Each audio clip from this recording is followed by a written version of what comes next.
ఓం శాంతి. నమస్తే. ETV life ఆధ్యాత్మిక channel మానస కార్యక్రమానికి స్వాగతం. భారతీయులకు అందరికీ తెలిసినటువంటి ఒక గ్రేట్ సెంటెన్స్ ఏంటి? సత్యమేవ జయతే. ఏదన్నా కూడా మన భారతదేశం యొక్క నేషనల్ ఎంబ్లెమ్ 3 సింహాల బొమ్మ ఏదైతే ఉందో దాని మీద కూడా సత్యమేవ జయతే అని ఉంటుంది. అలాగే మన భారత స్వాతంత్ర ఉద్యమం అంతా కూడా 2 సిద్ధాంతాల మీద నడిచింది. ఒకటి సత్యత, 2 సత్యాగ్రహం. సత్యాగ్రహంలో కూడా సత్యము అనేటువంటిది ఉంది. అలాగే భగవంతుణ్ణి కూడా ఏమంటారు? సత్యం శివం సుందరం. భగవంతుడు శివుడు సుందరుడు, సత్యమైనటువంటి వాడు. రైట్. సో ఇలాగ మన సనాతన ధర్మంలో సత్యత అనేటువంటి దానికి చాలా చాలా ప్రాధాన్యత ఇచ్చారు. జీవితం యొక్క సత్యత ఏంటో అర్థం చేసుకోవడం కూడా ఆధ్యాత్మికతలో ఒక ముఖ్యమైనటువంటి అంశం. కొన్ని అనాది సత్యాలు ఉన్నాయి. ఏంటి అనాది సత్యం? దాన్ని ఇటర్నల్ ట్రూత్ అని అంటాం. అంటే ఈ ఇటర్నల్ ట్రూత్ సమయానికి కూడా ప్రభావితం కానిది. ఎందుకంటే ఈ మానవ దేహం అనేటువంటిది ఈ క్షణానికి ఇది సత్యం, కానీ రేపటికే ఇంకొక సెకండ్కే దీంట్లో పరివర్తన వచ్చేస్తుంది. అందుకే మనం ముసలివాళ్ళం అవుతున్నాం. ముసలితనం సడన్గా ఒక రోజు రాదు కదా, ప్రతి సెకండ్ ఇందులో పరివర్తన అవుతుంది. కానీ కొన్ని సత్యాలు సమయానికి కూడా అతీతమైనటువంటి సత్యాలు. అది ఒకే ఒక్కటి. ఆ సత్యం ఏంటి? భగవంతుడు, ఈశ్వరుడు, పరమేశ్వరుడు. అందుకే గాడ్ ఈజ్ ట్రూత్ అని అంటారు. భగవంతుడు సత్యము, సత్యం శివం సుందరం. భగవంతుడు అంటే కాన్స్టెంట్. ఆయనలో హెచ్చు తగ్గులు, సుఖదుఖాలు, జనన మరణాలు ఇవేమీ ఉండవు భగవంతుడికి. He is one eternal truth, అంటే అనాది సత్యమైనటువంటి. ఆయన మన తండ్రి, తల్లి, గురువు, సద్గురువు, సఖుడు అన్నీ కూడా భగవంతుడు మనది. అన్ని సంబంధాల్లో మనం పరమాత్ముడిని మనం అనుభూతి. కానీ ఈ ఇటర్నల్ ట్రూత్ అనేటువంటిది మనం మర్చిపోతూ ఉంటాం. భగవంతుని మనం మర్చిపోతూ ఉంటాం. భగవంతుని మర్చిపోయిన దగ్గర నుంచి అన్ని రకాల ఇబ్బందులు వచ్చాయి. సత్యనారాయణ స్వామి వ్రతకథలో మనం అదే చెప్తాం కదా. వర్తకులేంటి, ఏమీ లేనప్పుడు సత్యనారాయణ స్వామిని వాళ్ళు కొల్చారు. అన్నీ వచ్చిన తర్వాత వ్రతం చేసుకోవడం మర్చిపోయారు. దానివల్ల ఏమైంది? ఇంట్లో ఇళ్ళాళ్ళిద్దరూ కూడా బాధలు పడ్డారు. వాళ్ళ మొత్తం వ్యాపారం అంతా మునిగిపోయింది. అప్పుడు ఆ కళావతికి, లీలావతికి గుర్తొస్తుంది, మేము సత్యనారాయణ స్వామి వ్రతం చేయడం మర్చిపోయిన కారణంగా మాకు ఈ దుస్థితి పట్టింది. సో ఇప్పుడు మానవులందరూ కూడా మనం ఏదో చాలా గొప్ప టెక్నాలజీ కనిపెట్టేసాం, ఆర్టిఫిషియల్ ఇంటెలిజెన్స్ కనిపెట్టేసాం, ఇన్ని కనిపెట్టేసాం అని అనుకుంటాం. కానీ భగవంతుడి యొక్క సృష్టి ముందు ఇవన్నీ కూడా చాలా చాలా చిన్నవి. అవునా కాదా? చూడండి, మనము ఎంతో కష్టపడి తయారు చేసుకున్నటువంటి ఒక కంప్యూటర్, ఒక మొబైల్ కూడా 6 నెలల్లో పాతదైపోతుంది. కానీ భగవంతుడు తయారు చేసిన ఈ ప్రకృతి, ఈ సృష్టి, జీవరాశులు, మానవుడు, ఇవి అనాదిగా వస్తూనే ఉంది. సో కాబట్టి కొంతమంది చాలా వివేకంగా ఏమంటారు? భగవంతుడు కూడా మనిషి యొక్క రచన అనేసి భగవంతుడిని కూడా మనిషి యొక్క రచన కింద చేసే వాళ్ళు అంటారు. వాళ్ళు ఏమంటారు? మహామేధావులు అంటారు. కానీ అది నిజంగా మేధావితత్వమా? Is it really wise?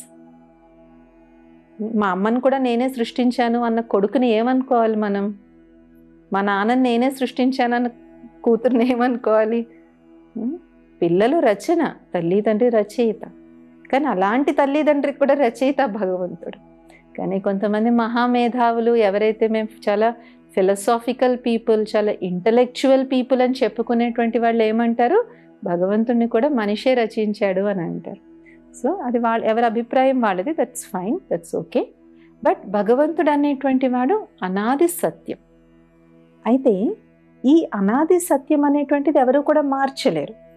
కానీ ఆధ్యాత్మికతలో మనం సెల్ఫ్ రియలైజేషన్ అనే ఒక మాటని చాలా వింటూ ఉంటాం. ఆధ్యాత్మికత అంటే స్వయాన్ని తెలుసుకోవడము అని అంటాం. కానీ స్వయాన్ని తెలుసుకోవడం అంటే ఏంటి అసలు? నేనేంటో నేను తెలుసు కదా, నా పేరు తెలుసు, నా ఊరు తెలుసు, అన్నీ తెలుసు. సో స్వయాన్ని తెలుసుకోవడము అంటే స్వయం యొక్క సత్యతను తెలుసుకోవడం. ఏంటా స్వయం యొక్క సత్యత? నేనైతే భగవంతుడిని కాదు, మనిషి భగవంతుడు కాడు. భగవంతుడి యొక్క సంతానం మనం అందరం. పిల్లలు ఎప్పుడు తల్లిదండ్రి అయిపోరు కదా, తల్లిదండ్రి పిల్లలు పిల్లలే. కానీ ప్రతి మానవ జీవితానికి కూడా వాళ్ళ జీవితంకి సంబంధించిన కొన్ని అవినాభావ సత్యాలు అనేటువంటివి ఉంటాయి. ఏంటి ఆ సత్యము అంటే అది మన యొక్క అస్తిత్వం, మన యొక్క ఉనికి. ఉదాహరణకి మనం మామూలుగా కానీ మనం ఆలోచించుకున్నట్లయితే ఒక వ్యక్తి తల్లి అయ్యారనుకోండి, ఆమె జీవితానికి ఉన్నటువంటి ఒక సత్యం ఏంటి, నేను ఒక తల్లిని, ఐఎమ్ అ మదర్. అది అప్పటి నుంచి ఆమె జీవితంలో మార్పు చెందని ఒక సత్యం. అలాగే ఒక వ్యక్తి ఒక ఉద్యోగంలోకి ఉన్నాడు, ఫర్ ఎగ్జాంపుల్ డాక్టర్ అయ్యాడు అనుకోండి, ఆ వ్యక్తి తర్వాత హాస్పిటల్లో పని చేయొచ్చు, పని చేయకపోవచ్చు, ప్రాక్టీస్ చేయొచ్చు, ప్రాక్టీస్ చేయకపోవచ్చు, ఏమన్నా చేయకపోవచ్చు. కానీ ఆ వ్యక్తికి ఆ డిగ్రీ వచ్చిన దగ్గర నుంచి ఆయన జీవితం యొక్క సత్యత ఏంటి, ఐఎమ్ అ డాక్టర్. వాళ్ళు హోమియోపతి అవ్వచ్చు, ఎలోపతి అవ్వచ్చు, ఆయుర్వేదం అవ్వచ్చు, ఏమన్నా అవ్వచ్చు. ఇలాగా ఆ వ్యక్తికి జీవితంలో సత్యత ఏంటి, ఐఎమ్ అ డాక్టర్. ఇది ఎందుకు చెప్పడం జరుగుతుంది అంటే మన జీవిత సత్యము అంటే ఏంటంటే మన ఈ 100 ఏళ్ల జీవితంలో చెరగనటువంటివి, మాయనటువంటి సత్యత ఏంటో వెతకమని ఆధ్యాత్మికత చెప్తుంది. నేను ఒక తల్లిని, నేను ఒక తండ్రిని, నేను ఒక డాక్టర్ని, లేదంటే నేను పలానా యాక్టర్ని, ఇవన్నీ కూడా they are truths. But there is a truth beyond this. దానికన్నా లోతైనటువంటి ఇంకొక సత్యం ఏంటి, నేను ఒక శాంత స్వరూపమైన చైతన్య శక్తి అయినటువంటి ఆత్మ. ఈ సత్యము మనం తల్లి గర్భంలో ప్రవేశించి మరణించి మళ్ళీ ఇంకొక తల్లి గర్భంలోకి వెళ్ళినా కూడా ఈ సత్యం అయితే మారదు. మన రోల్ మారచ్చు. ఇవాళ కొడుకు, రేపు తండ్రి, ఎల్లుండ తాత, అవతల ముత్తాత కూడా అవ్వచ్చు. సో ఈ రోల్స్ యొక్క సత్యత మారుతూ ఉండొచ్చు, కానీ నేనేంటి అనేటువంటి ఉనికి ఏదైతే ఉందో ఆ సత్యత అయితే మారదు. కానీ ప్రతి వ్యక్తి ఈ రెండిటి మధ్య, ఒకటేంటి నేను ఆత్మను అనేటువంటిది పరమ సత్యం, ఇంకోటి నా యొక్క వృత్తి వ్యాపారాలు కూడా నాకు కరెక్టే. కానీ ఈ రెండిటికి మధ్యలో కూడా ఇంకొక సత్యత ఉంది. అవేంటి, నా జీవితంలో నాకు ముఖ్యమైనటువంటి ప్రాధాన్యమైనటువంటి విలువలేంటి, ఏ విలువల ఆధారంగా నేను నా జీవితాన్ని నేను గడపాలి, ఏమైపోయినా సరే నేను ఆ విలువల్ని మాత్రం నేను వదిలిపెట్టను. This is known as personal truth, నా వ్యక్తిగతమైన సత్యం. వీటినే మనం సిద్ధాంతాలు అని అంటాం, నా వ్యక్తిగత సిద్ధాంతాలు అని అంటాం. కానీ ఇప్పటి సమాజంలో ప్రాబ్లం ఏంటంటే ఏ ఒక్కరికి కూడా కూర్చుని అసలు నా జీవితం యొక్క వ్యక్తిగత సిద్ధాంతాలు ఏంటి అని ఆలోచించుకునే సమయం కూడా లేదు. మహాభారతంలో ఉన్న 5 పాండవులకి ఒక్కొక్కరికి ఒక వ్యక్తిగతమైన సత్యత ఉంది. యుధిష్ఠిరుడికి ధర్మం, భీముడికి వీరత్వం, అర్జునుడంటే విజయుడు, నకుల సహదేవులంటే సహయోగ సహకారాలు ఇచ్చేటువంటి వారు. అలాగే శ్రీరామచంద్రమూర్తికి కూడా ఒక సత్యత చూపెట్టారు. ఏంటి, అన్న మాటకి నిలబడడం, తల్లిదండ్రుల యొక్క మాటని ఎప్పుడూ జవదాటకపోవడం. అలాగే లక్ష్మణుడికి కూడా ఒకటి ఉంది, ఏంటది, సోదరుడి పెద్దన్నయ్య ఏది చెప్తే అదే చేయడం. అలాగే సీతమ్మ వారికి కూడా ఒక సత్యత ఉంది, ఏంటది, పాతివ్రత్యం. కాబట్టి ఇలాగా మనం పురాణ పురుషుల్లో ప్రతి ఒక్కరిలో కూడా ఒక గుణం అనేటువంటిది ఉంది. ఆ గుణమే వాళ్ళ మొత్తం జీవితాన్ని నడిపించింది. ఇది మనకు అర్థం కావాలి. మనందరిలో కూడా they will be one particular quality, ఆ క్వాలిటీ మన లైఫ్ని నడుపుతుంది. అది ఒక వ్యక్తికి తెలివితేటలు అవ్వచ్చు, అందరూ ఆ వ్యక్తిని వీళ్ళు బాలే తెలివైన వాళ్ళు అంటారు. ఒక ఐన్స్టీన్ అవ్వచ్చు, ఒక రవీంద్రనాథ్ ఠాగూర్ అవ్వచ్చు, ఒక అబ్దుల్ కలాం అవ్వచ్చు. ఆ వ్యక్తి యొక్క జీవితం యొక్క సిద్ధాంతం ఏంటి, వాళ్ళ యొక్క తెలివితేటలు, వాళ్ళ యొక్క మేధస్సు. కొందరి యొక్క జీవిత సిద్ధాంతం ఏంటుంటుంది, దయా కరుణ. మదర్ తెరెసా మనకు అవ్వచ్చు, ఆమె జీవితం అంతా కూడా దయా కరుణ అనేటువంటి ఆధ్యాత్మిక సత్యత ఆధారంగా ఆమె నడిచారు. ఎందరో ఆమెను అవమానించారు. ఆమె లెప్రసీ వాళ్ళకి సేవ చేయడం వలన ఆమెను అంటరాందానిగా చూసిన వాళ్ళు చాలామంది ఉన్నారు. కానీ ఆమె తన జీవితంలో ఏదైతే నేను పరమాత్ముడు నాకు ఇచ్చినటువంటి సందేశం. ఆమె యొక్క జీవిత చరిత్ర చాలా అద్భుతమైన జీవిత చరిత్ర. ఆమె ఎక్కడో యుగోస్లావియా, ఈస్టర్న్ యూరోప్లో పుట్టినటువంటి మహిళకి, ఆమెకి ఎక్కడో ఒక మిషనరీలో జాయిన్ అవడానికి వెళ్తుంటే ట్రైన్లో ఆమెకి పరమాత్ముని యొక్క సందేశం వచ్చింది, నువ్వు ఫలానా ప్రదేశానికి వెళ్ళి అక్కడ నా యొక్క సేవ నువ్వు చెయ్యాలని. ఇప్పట్లో అంటే బోలెడు ఫ్లైట్స్ అవన్నీ ఉన్నాయి, కానీ మదర్ తెరెసా గారు వచ్చిన టైంలో ఇంత కనెక్టివిటీ కూడా లేదు.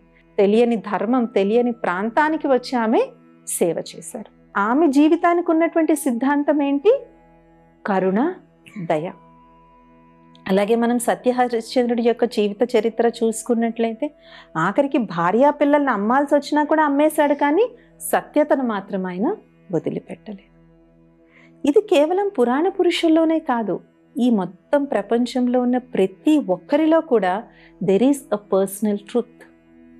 ఒక వ్యక్తిగతమైన సత్యత ప్రతి ఒక్కరిలోనూ ఉంటుంది. ఆ పర్సనల్ ట్రూతే వాళ్ళ జీవితాన్ని నడిపిస్తుంది. కొంతమందికి అది బాధ్యత అవుతుంది. కుటుంబ బాధ్యతే వాళ్ళ జీవితానికి అత్యంత విలువైనటువంటి ట్రూత్. నా పిల్లల్ని మంచిగా సెట్ చేయాలి, నా ఫ్యామిలీని మంచిగా నేను నడుపుకోవాలి. కొంతమందికి వాళ్ళ వృత్తి వ్యాపారాలు అవుతాయి. ఒక ఎలాన్ మస్క్ తీసుకోండి, ఎప్పుడు ఆయన మైండ్ కొత్త కొత్త బిజినెస్లు, కొత్త కొత్త వాటితో ఉంటుంది. కాబట్టి ఎప్పుడైతే మనం ఆధ్యాత్మికత యొక్క అభ్యాసం చేస్తామో, నా జీవితం యొక్క ఈ వ్యక్తిగత సత్యం ఏంటి అని నేను తెలుసుకోగలుగుతాను, కనుక్కోగలుగుతాను. లేదంటే ఉదయం లెగుస్తాం, టిఫిన్ తింటాం, ఆఫీస్కి వెళ్తాం, వస్తాం, కాసేపు మొబైల్ చూస్తాం, పడుకుంటాం. ఇలాగ 100 ఏళ్ళు గడిచిపోతాయి without realising my own inner truth. నా వ్యక్తిగత సత్యత ఏంటో తెలుసుకోకుండా జీవితం వెళ్ళిపోతుంది. కానీ ఎందుకు తెలుసుకోవాలి? వై? ఎందుకు తెలుసుకోవాలి? వై? బికాజ్ అలాగే ఎవరైతే వాళ్ళ వ్యక్తిగత సత్యాన్ని తెలుసుకుంటారో వాళ్ళ జీవితంలో లాస్ట్ సెకండ్ ఉంటుంది కదా, అప్పుడు వాళ్ళు పశ్చాత్తాపడరు. నా జీవితాన్ని నేను వేస్ట్ చేసుకున్నాను అనేటువంటి పశ్చాత్తాపంతో వాళ్ళు చనిపోరు. నా జీవితాన్ని నేను సఫలం చేసుకున్నానని చాలా ఆనందంగా వాళ్ళు పరమాత్మని ఒడిలోకి వెళ్ళిపోతారు. అందుకని తెలుసుకోవాలి పర్సనల్ ట్రూత్.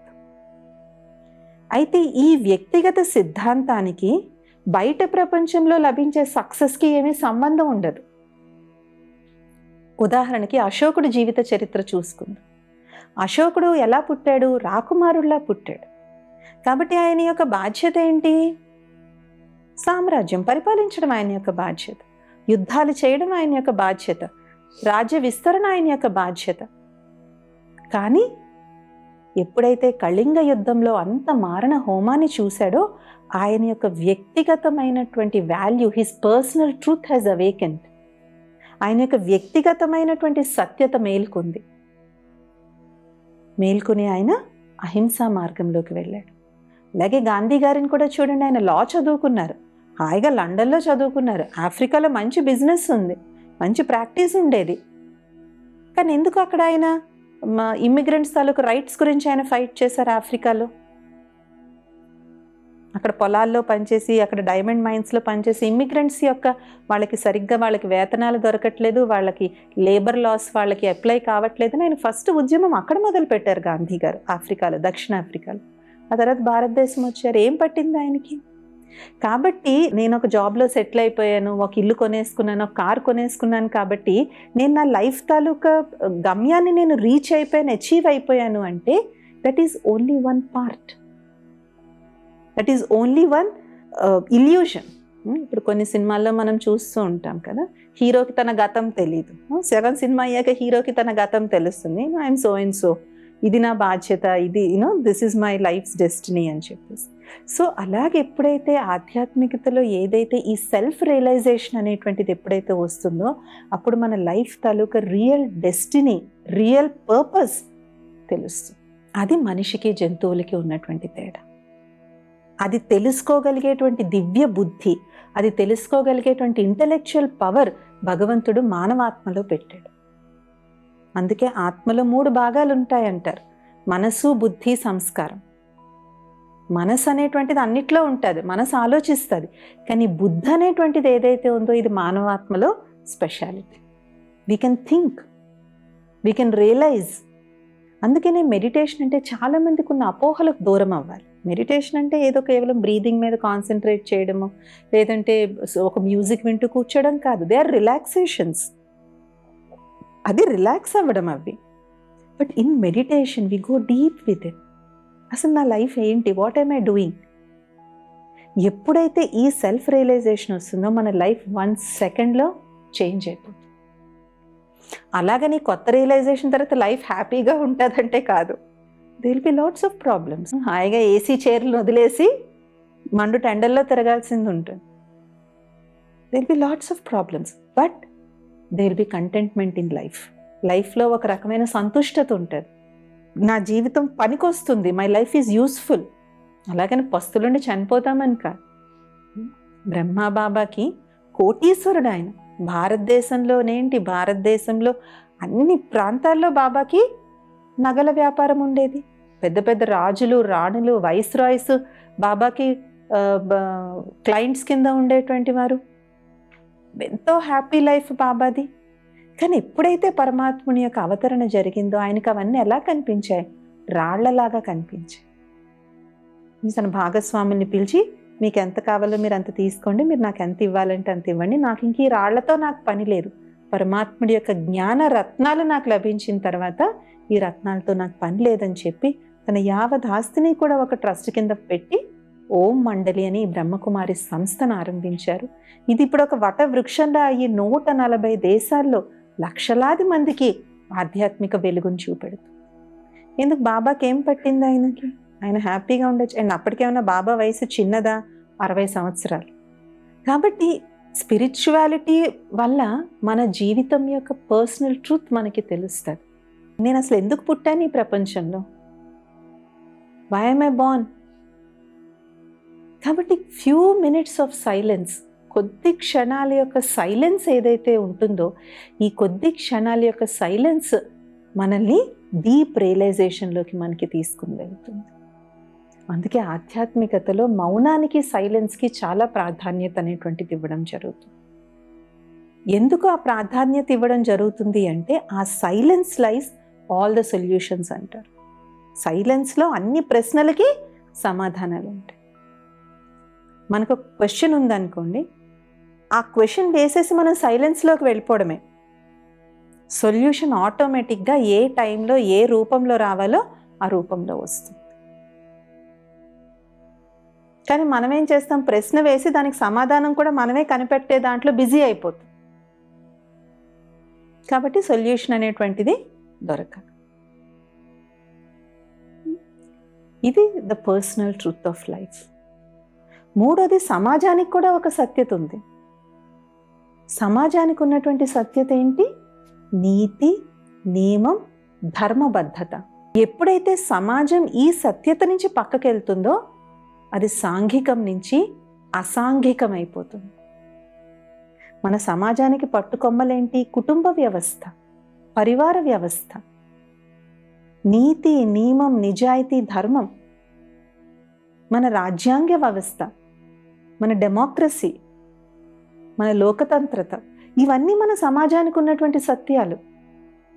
ఈ సత్యత ఆధారంతోనే మన సమాజం ఇంతవరకు భారతదేశం అంటే ఒక ఆధ్యాత్మిక వెలుగు వెలిగింది. కానీ ఇప్పుడు ఏమవుతున్నాయి? ఈ సత్యాలన్నీ కూడా కదిలిపోతూ ఉన్నాయి. కుటుంబ వ్యవస్థ రోజు రోజుకి క్షీణించిపోతోంది. ఎంతటి దుర్మార్గాలు మనం వింటూ ఉన్నామంటే, మన నోటితో కూడా చెప్పలేనన్ని దుర్మార్గాలు మనం వింటూ ఉన్నాం. రాజకీయ వ్యవస్థ కూడా స్థిరంగా నిలకడగా ఉండటం లేదు. రాజకీయ నాయకులకి వాళ్ళ పదవిని కాపాడుకునే దాంట్లోనే టైం అయిపోతోంది. 3, ఆధ్యాత్మికత పేరుతో కూడా చాలా మోసాలు జరుగుతూ ఉన్నాయి. ఇది కూడా మనం ఒప్పుకోవాల్సినటువంటి ఒక విషయం. ఆధ్యాత్మిక వలయంలో పడి లక్షలు మోసపోతున్న వాళ్ళు కూడా ఉన్నారు. సో ధర్మాన్ని కాపాడాల్సినటువంటి వాళ్ళే ధర్మాన్ని కాపాడలేకపోతున్నారు. సో అది ఆ సత్యత కూడా పోతుంది. ఇంకోటి, లా అండ్ ఆర్డర్, ఆ భయం కూడా జనాలకి పోతుంది. మొన్న ఎవరో చెప్తూ ఉన్నారు, పర్లేదులేండి సార్, మ్యాక్సిమం వాళ్ళు ఫోటో తీసి వెళ్తారు కదా, అంతే కదా, ఫైన్ వస్తుంది, మనం తర్వాత కట్టుకోవచ్చు. బట్ నేను తప్పు చేయకూడదు అనేటువంటి భావన అనేటువంటిది రావటం లేదు. సో ఈ విధంగా సమాజానికి కూడా కొన్ని ట్రూత్స్ ఉన్నాయి, కొన్ని సత్యాలు ఉన్నాయి. ఆ సత్యాలు ఎప్పటి వరకైతే సమాజంలో ఉండవో ఆ సమాజం అసాంఘికంగా తయారైపోతుంది. రావణుడు కూడా చాలా మంచి పరిపాలకుడే, కానీ అందరూ రామరాజ్యం కావాలనుకుంటారు, కానీ రావణ రాజ్యం కావాలని ఎవరు అనుకోరు కదా. రావణాసురుడు కూడా లంకాధీసుడు. లంక అంటే చాలా సుసంపన్నమైనటువంటిది, అందరూ కూడా చాలా చాలా ధనికులు, పేదవాడు అనేవాడే ఉండేవాడు కాదు. కానీ అలాగని ఎవరు కూడా మాకు రావణరాజ్యం కావాలనుకోరు, రామరాజ్యం కావాలనే మనం అనుకుంటాం.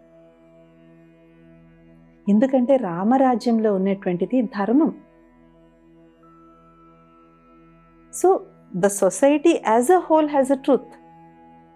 అందుకనే మనం సత్యయుగం అని అంటాం. స్వర్గాన్ని మనం ఏమంటాం? సత్యయుగం, the land of truth. Land of truth అంటే ప్రతిదీ, ప్రకృతి ఏంటి, మనుషులేంటి, జీవరాశులేంటి, అన్నీ కూడా వాటి ధర్మాన్ని పాటించి. మనం ఇంకా డీప్గా వెళ్ళినట్లయితే ఇప్పుడు ప్రకృతి కూడా ధర్మాన్ని తప్పుతోంది. ఒకప్పుడు 4 ఋతువులు క్లియర్గా కనిపించాయి, కానీ ఇప్పుడు తెలుస్తున్నాయా? కొన్ని ప్రదేశాల్లో అవ్వడానికి చలికాలమైనా అప్పుడు కూడా ఉక్కపోసేసి కోస్తా ప్రాంతాలకు వెళ్ళండి, పేరుకి చలికాలం కానీ అప్పుడు కూడా ఉక్కపోసేస్తూ ఉంటుంది, అకాలంగా వర్షాలు పడుతూ ఉంటాయి, వేసవకాలంలో భయంకరమైన తుఫాన్లు వస్తూ ఉంటాయి. కాబట్టి ఒక రకంగా ఏమవుతుంది, the culmination of all of this ఎప్పుడైతే మానవాత్మ తన యొక్క సత్యాన్ని నుంచి పక్కకి వెళ్తుందో అది ప్రకృతిని, జీవరాశుల్ని అన్నిటినీ కూడా అది ఎఫెక్ట్ చేస్తుంది. దీని కారణంగా గ్లోబల్ వార్మింగ్ అయిపోతుంది. గ్లోబల్ వార్మింగ్ ఈ క్లైమేట్ చేంజ్ వస్తుంది. అందుకే చిన్న వర్షానికి కూడా నగరాలు మునిగిపోతున్నాయి, మహానగరాల్లో కూడా పడవలు వేసుకుని వెళ్లాల్సిన పరిస్థితి వస్తుంది. సో ఈ సత్యత అనేటువంటి ధర్మం అనేటువంటిది అంత ఇంపార్టెంట్. అందుకే సత్యుగంలో అందరూ కూడా ధర్మబద్ధంగా, ధర్మం 4 పాదాలుగా నడుస్తుంది కాబట్టి అన్నీ కూడా అక్కడ కరెక్ట్గా నడుస్తాయి. కాబట్టి అనాది సత్యం, the eternal truth which is God. తర్వాత ద పర్సనల్ ట్రూత్, నా జీవితం యొక్క వ్యక్తిగత సత్యం ఏంటి. మూడోది the truth of the society, అంటే ప్రపంచానికి ఉన్నటువంటి సత్యత ఏంటి. ఈ 3 సత్యాలు ఎప్పుడైతే మనం ఆధ్యాత్మికతలో మనం గ్రహిస్తామో అప్పుడే మానవ జీవితానికి మనుగడ ఉంది. Then there is future for humanity, there is hope for humanity. కానీ ఎప్పటి వరకైతే మనం ఈ సత్యాన్ని మనం గ్రహించమో, అసత్యం వైపు ఎంతవరకు అయితే వెళ్తామో, మహాభారత యుద్ధంలో చివరికి ఏమైందో మనకు అందరికీ తెలుసు. అక్కడ స్థూల యుద్ధం చూపెట్టారు, కానీ ఇప్పుడు ప్రతి ఒక్కళ్ళ లైఫ్ ఒక మహాభారత యుద్ధం లాగానే ఉంది. There constantly fight.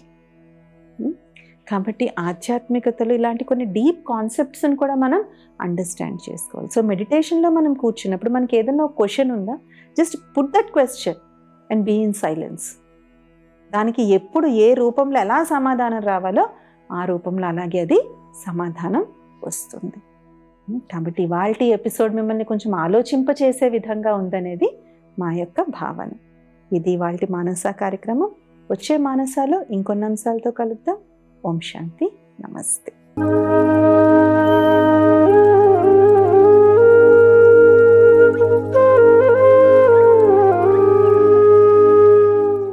ఈ కార్యక్రమాన్ని తిరిగి చూడాలనుకుంటే www.youtube.com/@ETV Life Spiritual లో చూడవచ్చు.